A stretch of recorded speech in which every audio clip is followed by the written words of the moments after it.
this is a straight shootout in the race for Champions League, isn't it, Kaz? Very exciting. Manchester United lost for the first time under Michael Carrick. Aston Villa needing to find their way back. They got a boost in Europe. Yeah, are you asking me as a Birmingham City fan, though? I was asking you to set up the game for us. I've already have a question. Welcome to Team Talk, guys. Welcome back. Sweating already. No, I just mean overall, this game, like straight shootout for Champions League. Yeah, no, it is exciting. It really, really is. Obviously, you mentioned there United losing their first one under Michael Carrick, and you know, I know Villa got a good result in Europe.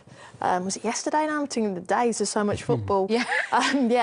Obviously, the recovery might be a little bit more challenging for Villa in that aspect, but it's a great game, one that for the neutral will be exciting. And you're right, like, who wants it most for Europe? I think Manchester United, not because I'm a Birmingham City fan, but recovery time and preparation time and bounce back, and at home you think, you know, maybe they'll be slight favourites going into it, but you can't ignore Villa, you know, a fantastic manager.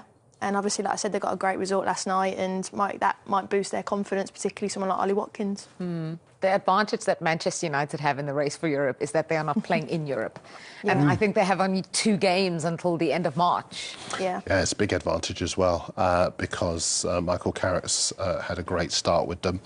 5 wins in a row at home. Only Eriksen, Pellegrini and Ancelotti have had wins in their first 6 games. So if he were to win tomorrow, he'd match those guys.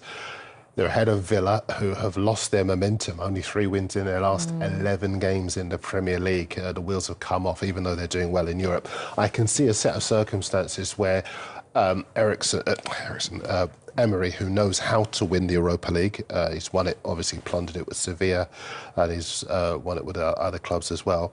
He could get them into the Champions League via that competition, because I think the momentum might just come off in the league and they might finish outside the top 5. That's interesting. Do you think you'd shift and then prioritise that? I think so. You'd prioritise it. 3 games, or is it 3 games for them? Yeah. Like, you can't ignore that you're 3 games away from lifting a trophy, and I think that's something, you know, you shift. And I think, is it 30 years since Villa have won a trophy? I think it's very much on his agenda to think like that, and I think Villa fans would be like, yeah, go on, we can win a trophy here, and that special moment, and if he can do it that way, I think we're spot on there. Yeah.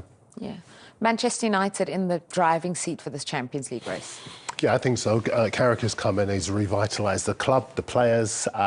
He's got a much more common sense approach to the way that he goes about his business. You look at that fixture list, there isn't a game really that they'd have any fear about taking on. And it's interesting, you know, because they used to be the butt of a lot of people's jokes for much of this season. But if you look at their last 20 games, I think they've lost 1 of them. They are on a really, really good run, and that's because he's putting round pegs in round holes again. He is he's got the players playing with a lot of confidence and hunger, and when you look at him on the touchline, I've made this point before on this show, he's not that demonstrative. He allows the players to take responsibility, and they do. And you can actually, there's a big contrast between him staying on the touchline, letting them go about their business, and Tottenham players, for example, running every 5 seconds over to Igor Tudor. The results are great. And, not too many red, a lot of green. Kaz, you'd put them in there. 16th and 8th there for Manchester. They should be getting Champions League football. Yeah. I think it's a failure if they didn't. You know, he's, like you said, he's picking the right type of players. The games mean they can rest and recover. They can get that continuity. They can get someone like Steve Holland coming in and helping him, who I think has been brilliant next to Michael Carrick. Putting a game plan together that they can win results because they play differently. They can tactically miss it. And they're getting the best out of people. So, you know, keep it simple. You've got good players.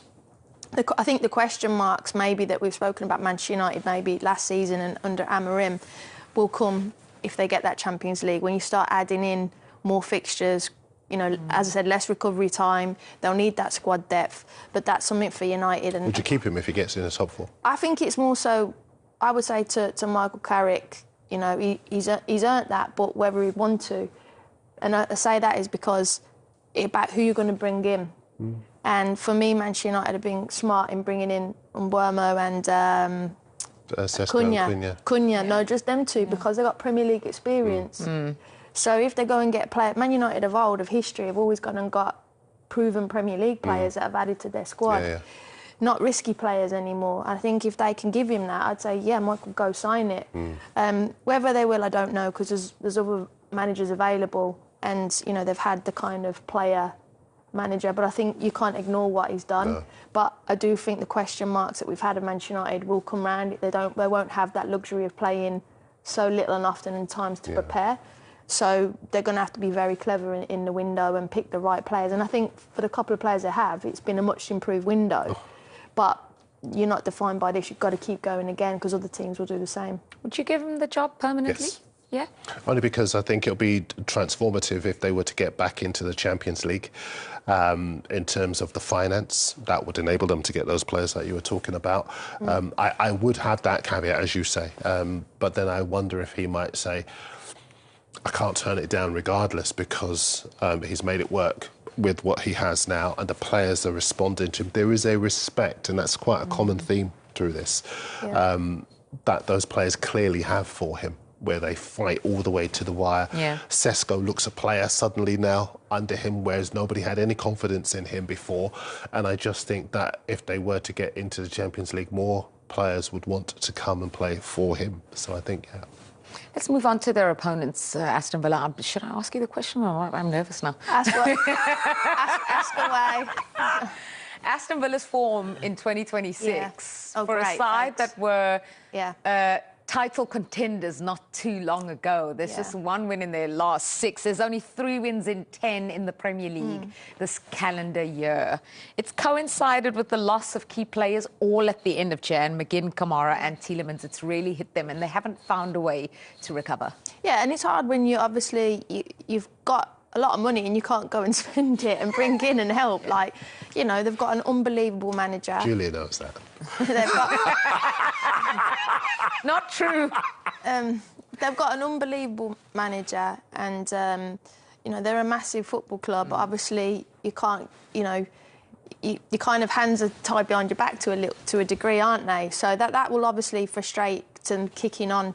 I'm not just saying it because of my allegiance, obviously, but I think they'll level out. I didn't expect them to be title contenders, given the squad, given the reason I just stated, and given how many games they're playing in Europe and how they have done over the last few seasons.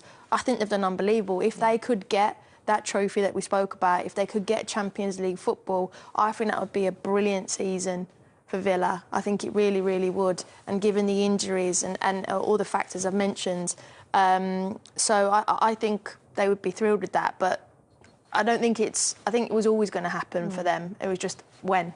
Yeah, I want to ask you about the player that they did manage to bring in some reinforcements, Tammy Abraham. And I want to I want to ask you, but I know you're going to defer to Kaz, so I'll just ask Kaz straight away. Should Tammy Abraham be starting now ahead of Ollie Watkins at this point? Or, as some people have suggested, be used as a two-prong attack? Well, all the Villa fans are like saying, give him a shot. They want Tammy in.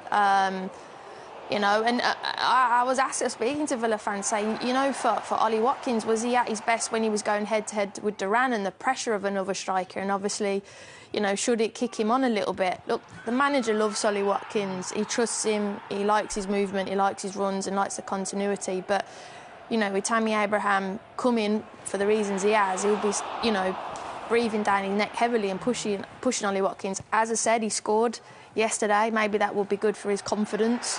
And we know that he won't want to play both of them together because when Duran was there, he didn't either. So it's one or the other. But, you know, hopefully now his confidence will be a little bit higher. You know, he's maybe taking a few more extra touches and maybe he has because of his confidence. So, yeah, I'm going to move on from Aston Villa now. And on that note, this season's More Than a Game initiative has launched, highlighting the Premier League and clubs' ongoing support